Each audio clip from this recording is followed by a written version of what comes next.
Good old Al Jolson. You ever heard of him? Don't worry, I don't blame you if you haven't. His legacy started well over 100 years ago. He was a singer, comedian, and actor in his time, in both theatre and film. By the 1920s, he was apparently America's most famous and highest paid entertainer. Those who don't know him are now probably thinking, how have I not heard about this guy? Well, you'll find out why eventually. I'll try and sum up his life. Al Jolson was born A.C. Jolson on the 9th of June 1886 in, I'm going to pronounce this terribly wrong, Seredzius Kovno Governorate of the Russian Empire, which is now Lithuania. His family moved to America in the 1890s to secure a better life. A year after moving, he was introduced to show business and became absolutely fascinated by it. By 1897, Jolson and his brother Hirsch began singing in the streets for coins. He also managed to support himself by singing in bars and saloons. By 1902, Jolson was performing from show to show in theatre, but popularity in stage performances were on the decline because of Nickelodeons that were showing short films, which were the next big thing at the time. However, in 1904, he decided to do something for a performance that was so beneficial that his popularity skyrocketed afterwards. Blackface.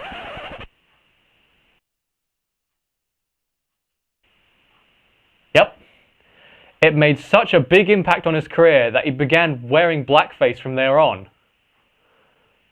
Do you see now why you probably haven't heard of him? By 1910, he was performing in musicals. The one that propelled his Broadway career was The Whirl of Society. Two important things came out of this.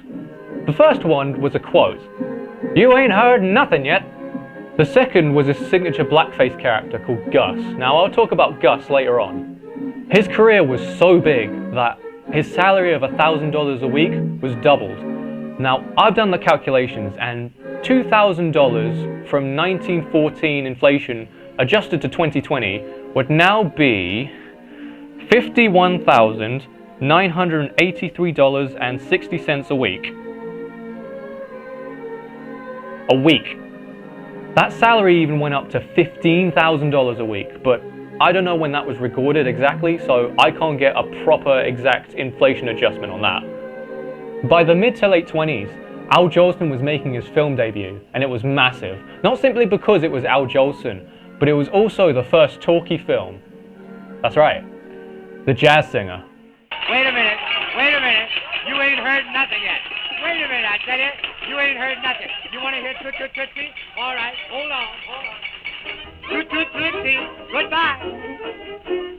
Toot Toot Tootsie, don't cry. It changed the film industry forever.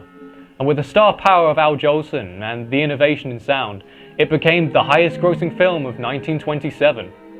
This was also where I first heard of Al Jolson. But it was also where I discovered what he was known for. I'll try and reenact my reaction to my discovery. So here I am, just watching The Jazz Singer, as you do. Oh, look at that black stuff he's putting on his face. I wonder what that's all about. Wow, he's putting a lot of it on, but he's avoiding the lips. I wonder why that's the... Wait a minute. No. Is he... What? Oh my goodness. Afterwards, I looked him up and discovered not only was he considered the King of Broadway, but he was also dubbed the King of Blackface Performers. What a title to have. Some time goes by and Jolson is still starring in films, even in new mediums such as radio and TV. He's still up to his old ways, even when the colour film arrived. You Camptown ladies sing this song. Do-da, you Camptown racetrack 5 miles long. Oh, do-da, but his career was on the decline because his acts began to get a bit repetitive, and eventually Hollywood just forgot about him, only getting minor roles. However, when World War II happened, Al Jolson was one of the first entertainers to perform for veterans overseas, and this was an entirely new generation listening in, and they loved him. By the end of the war, with the help of 2 biographical films made about him, where he briefly featured in one, Al Jolson was back at the top of the entertainment industry, even among a new generation of artists like Bing Crosby. At this point in this new peak in his career, Jolson was in his 60s. Then the Korean War happened, and again he performed for veterans over there. However, doctors recommended that Al should rest, but he ignored the advice and just performed anyway. Unfortunately, 3 weeks after his tour ended, on the 23rd of October 1950, Al Jolson suffered a heart attack and died at the age of 64. And his busy schedule was apparently a factor in that.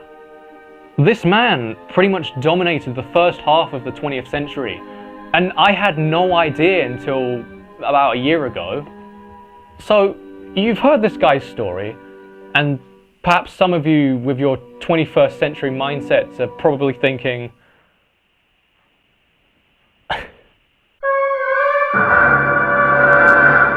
how did this guy get so big, despite what he was? How is this guy not, banned or maybe blacklisted or something like that? Well, I did some digging, and it was interesting what I found. Obviously, blackface wasn't as offensive back then, but it's more than that. I'll start with why he did it. Apparently, it all started from the suggestion of another blackface comedian. It supposedly gave Al a new sense of freedom and confidence on stage, because it's revealed that Al was actually quite a nervous and insecure person. There's also talk of Jolson's blackface being a metaphor for mutual suffering. You see, blacks and Jews were both discriminated in time. When blackface performers sing happy songs about living in the new land, they put on blackface to keep in touch with the past, but the pain is removed when hidden behind the mask, if that makes any sense. Jolson himself was never described as a racist. Apparently, he even went so far as to fight against black discrimination on Broadway. With blackface on, he never stooped to any stereotypes to my knowledge. He just performed. Now, I know Al was a stage performer, but there are 5 common depictions of African Americans in film. Some are okay, some are good, and then some are just really, really bad. But I think Al's depiction of an African American was better than the established 5. This isn't documented, this is just my interpretation, so hear me out. You see, in these depictions, African Americans seem oppressed by society, preventing them from being on the same level as whites, or superiors preventing them from being free. But as stated already, when Al puts on blackface, he's given this new sense of confidence in performing on a large, open, and free space.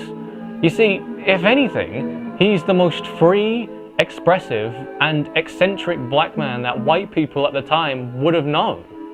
Even his Gus character is described as an African-American underdog who outsmarts his enemies while exchanging wisecracks with the audience. A hero, in a way.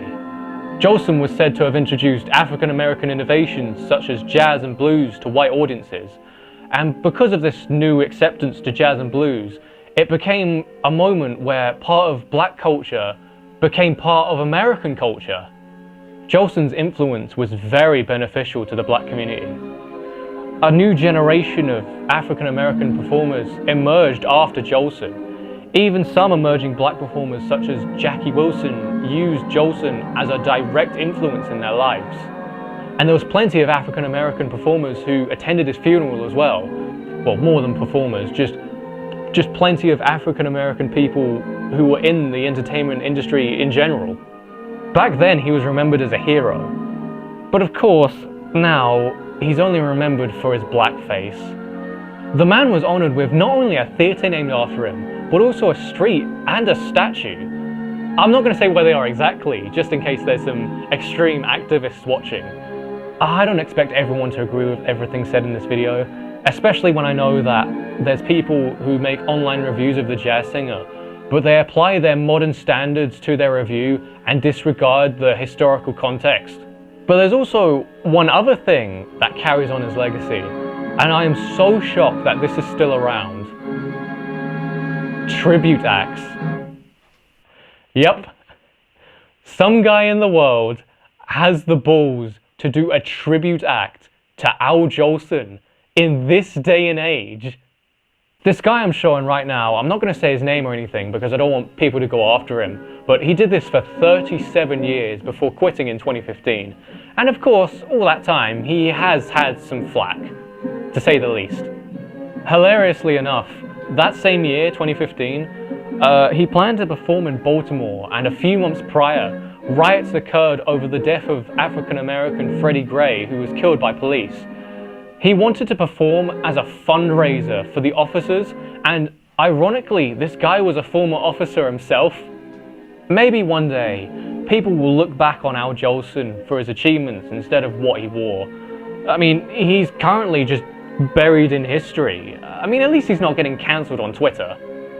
I don't know, maybe he should remain buried. But one thing is certain. African-American music became part of American culture thanks to Al Jolson. A new generation of successful black performers emerged thanks to Al Jolson. And despite what he wore, he was never described as a racist. Remember that.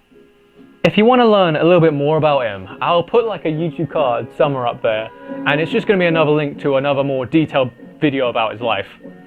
And with that being said, I'm out of here. Mammy, I'm coming. I hope I didn't make you wait. Mammy, I'm coming. Oh, God, I hope I'm not late.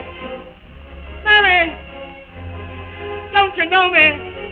It's a little baby. I'd walk a million miles for one of your smiles. For my